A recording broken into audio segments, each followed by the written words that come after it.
United Lutheran Seminary presents the Seminary Explores podcast, conversations on faith, art, people, politics, theology, life, and more, with voices from around the corner and around the globe.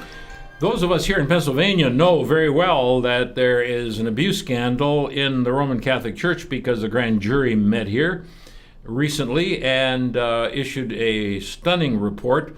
So we'd like to know, where do we stand now and where are we going? And we're fortunate to have as our interviewee, our guest today, a person who is very well known to the media. I've got to say probably the person that the media goes to today in the United States to interpret Roman Catholicism to the world. He's Professor Christopher Bellitto of the Kean University in New Jersey and the author of Ageless Wisdom, for which he won the great honor of being interviewed here a couple years ago. Yep. Next to the Nobel Prize, that's pretty high. And then also before that, Renewing Christianity, among many, many other works.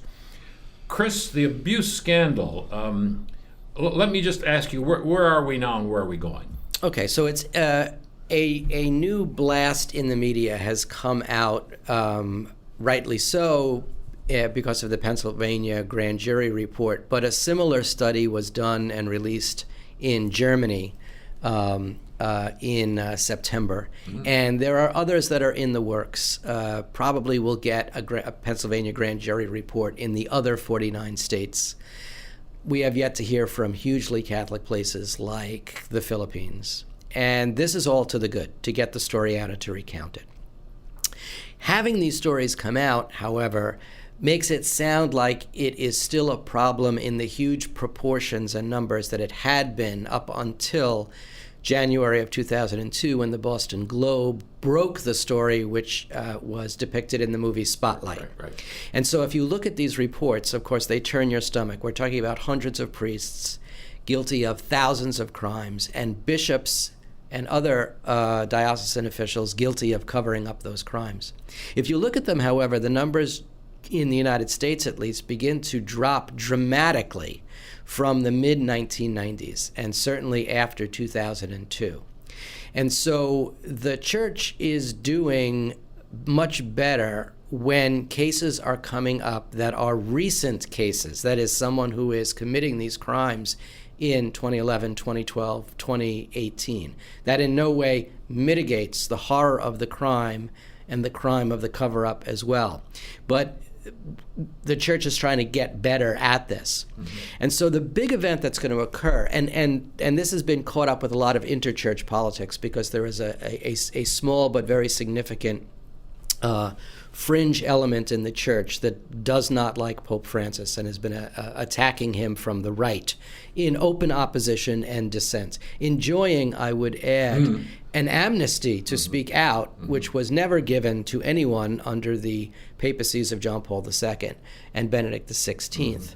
And what we're discovering from this is that in the 1990s, the American bishops wanted to be much stronger on a crackdown, and it was John Paul II who told them to pull back from that. And now we know, as documents are coming out, that Joseph Ratzinger, who was John Paul II's right-hand man and the head of the Congregation for the Doctrine of the Faith, and later Benedict XVI, was much harder than John Paul II was. And so improvements were being made there, despite the fact that initially some of this was blamed on media hysteria and North American decadence and secularism and Western European liberalism. And of course, this is a worldwide problem, and all of those charges are nonsense.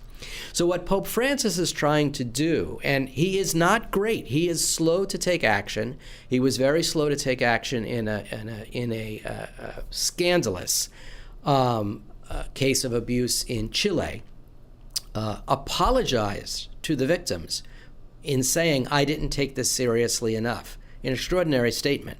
And in just recent weeks, he demanded the resignation of every bishop in Chile, and bit by bit has been accepting those resignations or saying, no, you're cleared. So he is getting stronger. The big move that he's doing is he's calling an extraordinary synod, literally an extraordinary synod, in February of 2019, with representatives of all of the bishops' conferences in all of the nations of the world. It's kind of like the UN meeting. And what's very interesting is that Pope Francis is a Jesuit, and in his training, the Jesuits are very decentralized. They want decisions made. The $20 theological term or ecclesiological term is subsidiarity. He wants decisions made at the lowest level possible. He is not a man who wants to impose much of anything. He wants questions and answers to bubble up from the periphery. But of course, Rome, even those phrases, Rome is no longer the center, right? The periphery has become the center, right? So he wants a truly global church to A, recognize that this is a truly global problem, and B, in February of 2019, to come together and say, what are the best practices? What are the worst mistakes? Come up with a policy and a protocol so that it is fairly standard. But he's then going to say, now go back into your communities and see how this is going to implement. So he is not a centralizer, but this situation cries out for at least some centralization. Yeah. So he's facing a kind of dilemma, a personal dilemma of how to approach a subject in a way that he would not be accustomed to, given his own personality and the order in which he's been. What are the outcomes that you expect from the meeting in February, Chris? Well, already we know that those outcomes are going to be flawed because there are going to be no female voters. So we have bishops who are going to be voting, and the heads of male religious orders will be voting. That technically makes this a deliberative and not a consultative body. Heads of female religious orders have been invited as observers. That's putting them at the bridge table on Thanksgiving. And so already we're going to have a problem. Where are the women and where are the parents who should be voting? So anything even good that comes out of this is going to be flawed. I think what we're looking at is the first of probably maybe a 3 or 4 or 5 year process that wants to look for best practices, avoid worse mistakes, and come up with a set of protocols that start with, people are going to hear this and go, duh. It starts with, when there is an allegation, the first phone call that the bishop makes is to the police. Yeah. And that has not been the case, and it is increasingly the case. And in some cases, if you look at the Archdiocese of Washington with Cardinal Wuerl, who won't be Archbishop of Washington, D.C. much longer, you'll find that he has a mixed past, a mixed record when he was back in Pittsburgh. And that's probably what you're going to find, is this kind of mixed record.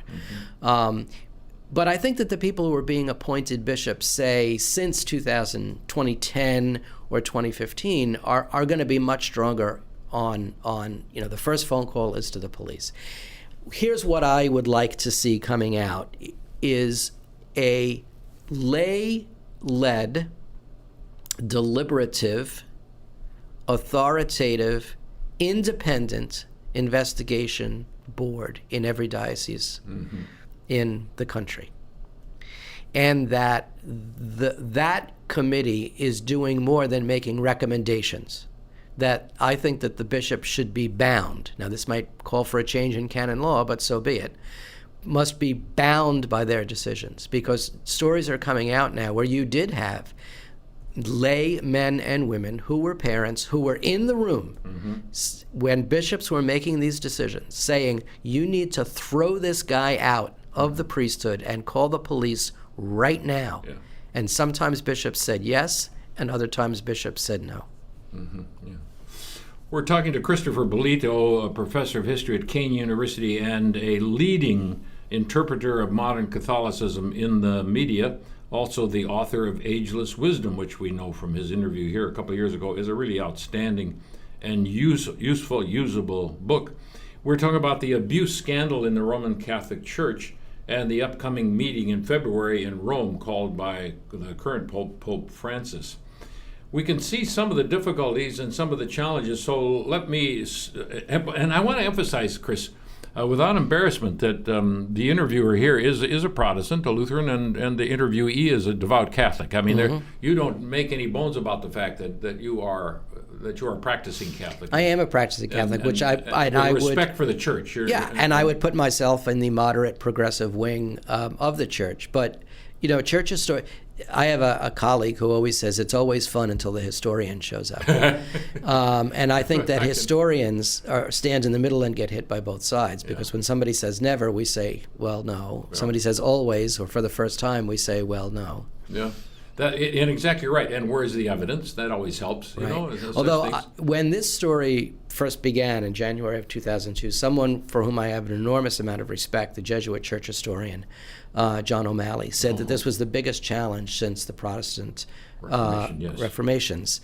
And I said to him, John, I'm sorry, with all due respect, I think that's overblown. And I'm now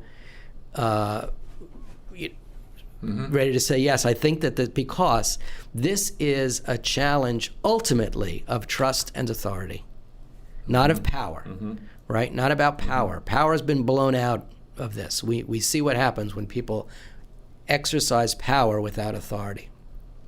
And as in a marriage, once trust has been broken, it can be repaired, but it's never the same again.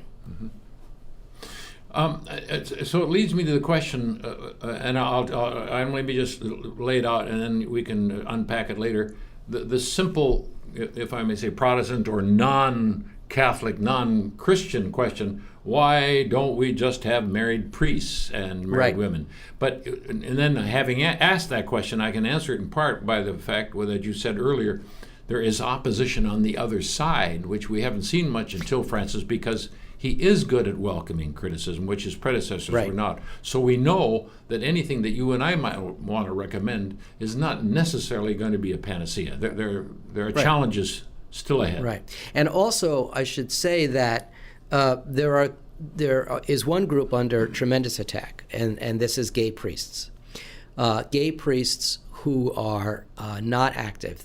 There is a group in the church who say, get rid of the gay priests and get rid of this because this is a gay problem. And when you say, well, no, we have examples of girls and women who have been abused as well, this is a crime of opportunity. Yeah. To be gay does not mean to be an abuser. Exactly. Now, any more than for a heterosexual to be automatically a wife or husband beater.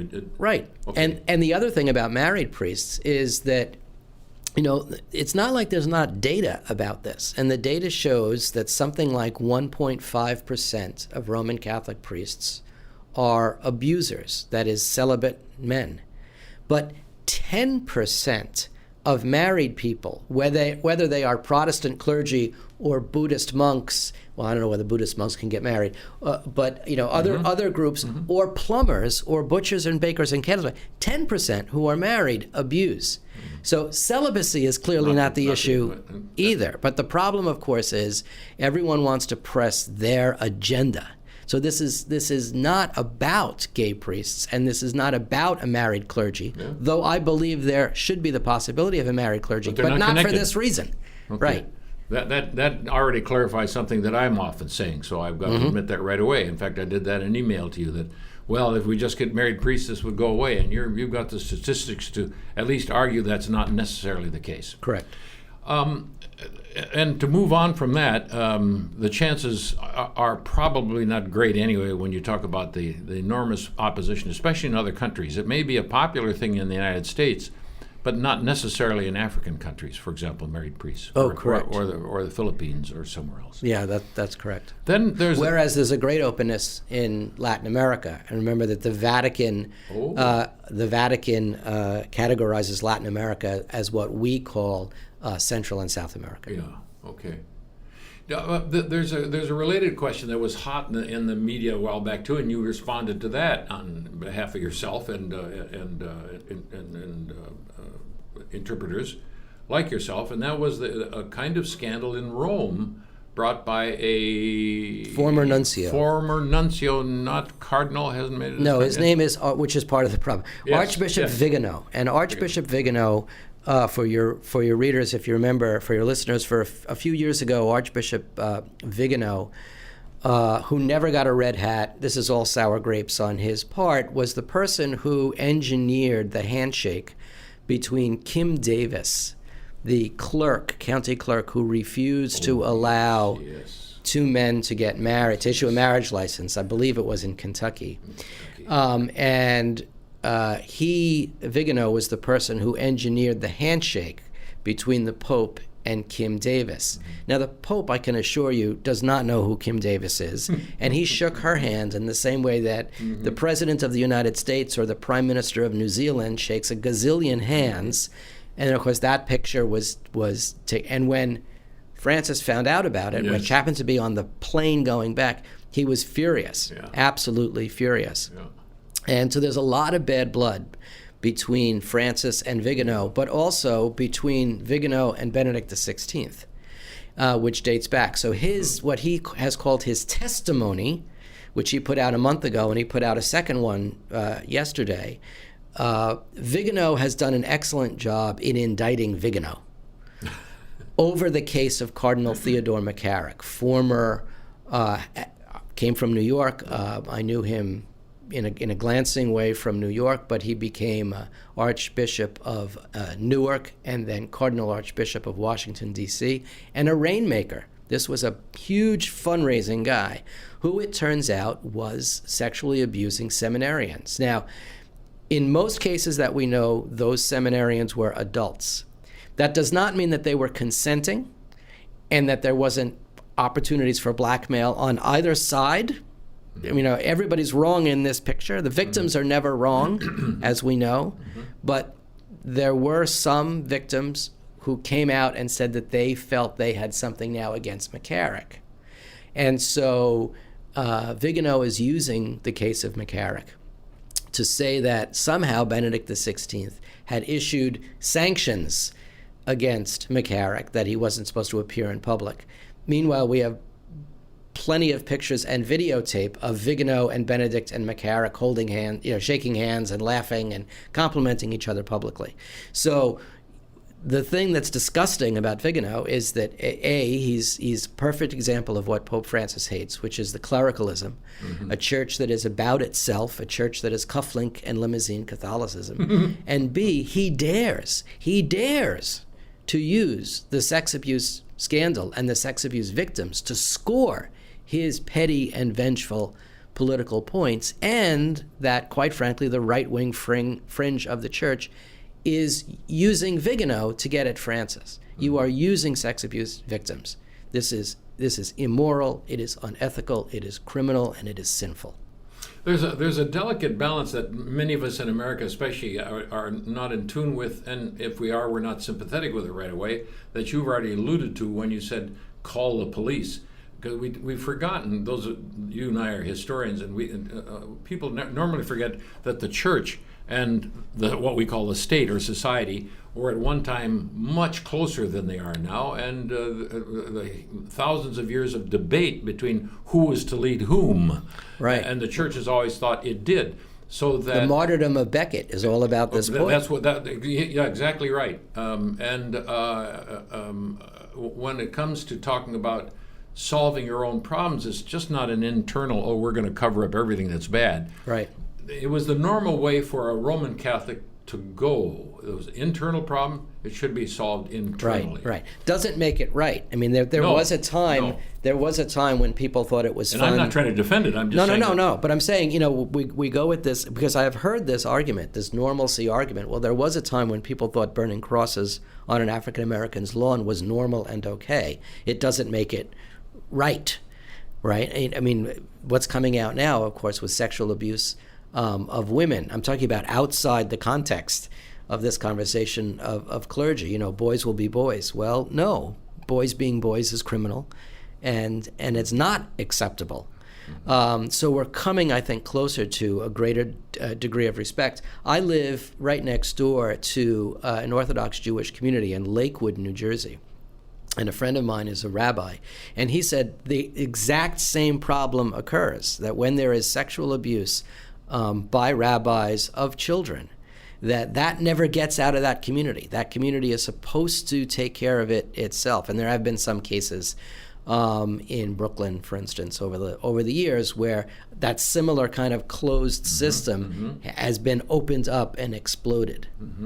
And that's true of Amish and others, some forms of what we call sects. Sects tend to do this. Bottom line, looking forward, I would think the first thing you'd want to say, Chris, is, in my way of conclusion, there's much more to come, so stay tuned. Oh, yes, and that's absolutely true. You'll have much more to say on the subject, so we should look for your name in the media. It's not solved, it's not over, No, it's it is not going away. But stage one has passed, and that is, it's exposed, it's out in the open. Exactly. And it isn't just about Catholics. And we will see more of those reports coming out. It'll be the same story, still disgusting, that same story, but the stage two of now what are we going to do about it, and how are we going to bring to accountability not only the priests who abused, but the bishops who covered it up. There needs to be a system to removing them. At the moment, in September of 2018, the American Catholic Church does not have a system to address bishops who covered up these crimes. Our guest today, Christopher Bellitto, the professor of history at Kean University, author of Ageless Wisdom, and a leading media spokesman, or interpreter, I should not say spokesman, but an interpreter of the current Catholic Church in America, including the abuse scandal in the church, which was our subject today. For the Seminary Explorers, I'm Jerry Christensen. Have a very good day. You have been listening to The Seminary Explorers, a production of United Lutheran Seminary with campuses in Gettysburg, Pennsylvania and Philadelphia, Pennsylvania. We invite you to visit our website at unitedlutheranseminary.edu. Opinions expressed on this program are not necessarily those of United Lutheran Seminary or the Evangelical Lutheran Church in America.